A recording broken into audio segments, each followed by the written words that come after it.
പച്ച നിറമാണ് കന്യാകുമാരിയിലെ ലെമൂർ ബീച്ചിലെ കടലിന്. മറ്റ് ബീച്ചുകളേക്കാൾ ശാന്തവും. ഇതാണ് സഞ്ചാരികളെ ആകർഷിക്കുന്നത്. നാഗർകോവിൽ ഗണപതിപുരം ടൗൺ പഞ്ചായത്തിലാണ് ബീച്ച്. മലയാളികൾ ഉൾപ്പെടെ ഒട്ടേറെ പേർ ഇവിടെ സന്ദർശകരായി എത്താറുണ്ട്. കന്യാകുമാരിയിൽ നിന്ന് 27 കിലോമീറ്ററും തിരുവനന്തപുരത്ത് നിന്ന് 80 കിലോമീറ്ററും ദൂരമാണ് ഈ ബീച്ചിന്. ദൂരക്കാഴ്ചയിൽ ഏതോ വിദേശ തീരം എന്നേ കരുതും. ഞായറാഴ്ച കന്യാകുമാരിയിൽ സഹപാഠിയുടെ ബന്ധുവിന്റെ കല്യാണ ചടങ്ങിൽ പങ്കെടുത്ത ശേഷമാണ് 12 ഡോക്ടർമാരുടെ സംഘം ലെമൂർ ബീച്ചിലെത്തിയത്. അവർ വിവാഹത്തിന് ശേഷം കന്യാകുമാരിയിലെ ഹോട്ടലിൽ തങ്ങി. തിങ്കളാഴ്ച രാവിലെ കന്യാകുമാരിയിൽ സൂര്യോദയം കണ്ട സംഘം തൃപ്പരപ്പ് വെള്ളച്ചാട്ടത്തിലാണ് ആദ്യം എത്തിയത്.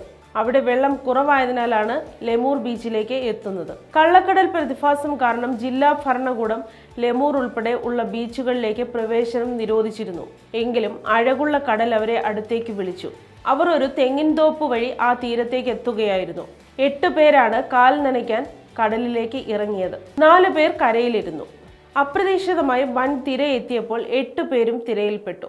അപ്രതീക്ഷിതമായി എത്തിയ വൻ തിരകൾ അവരെ ഒരു നിമിഷം കൊണ്ട് കവർന്നെടുത്തപ്പോൾ കരയിൽ നിസ്സഹാരായി നോക്കി നിൽക്കാനേ കൂട്ടുകാർക്ക് കഴിഞ്ഞുള്ളൂ.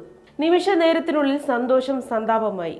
രക്ഷാപ്രവർത്തനത്തിന് എത്തിയ മത്സ്യത്തൊഴിലാളികൾ അവർ 8 പേരെയും കരയ്ക്കെത്തിച്ചു. പക്ഷെ ആശുപത്രിയിൽ എത്തുമ്പോഴേക്കും 5 പേരുടെ ജീവൻ നഷ്ടമായിരുന്നു.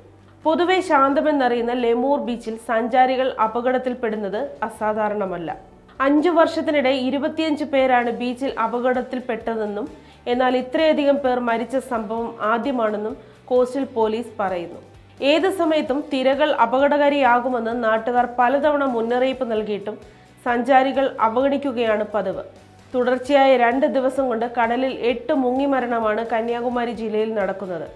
30 കിലോമീറ്റർ ചുറ്റളവിലായിരുന്നു 8 മരണങ്ങളും. തേങ്ങാപ്പട്ടണം കടൽ തീരത്ത് 7 വയസ്സുകാരി തിരയിൽപ്പെട്ട് മരിച്ചത് ശനിയാഴ്ചയായിരുന്നു.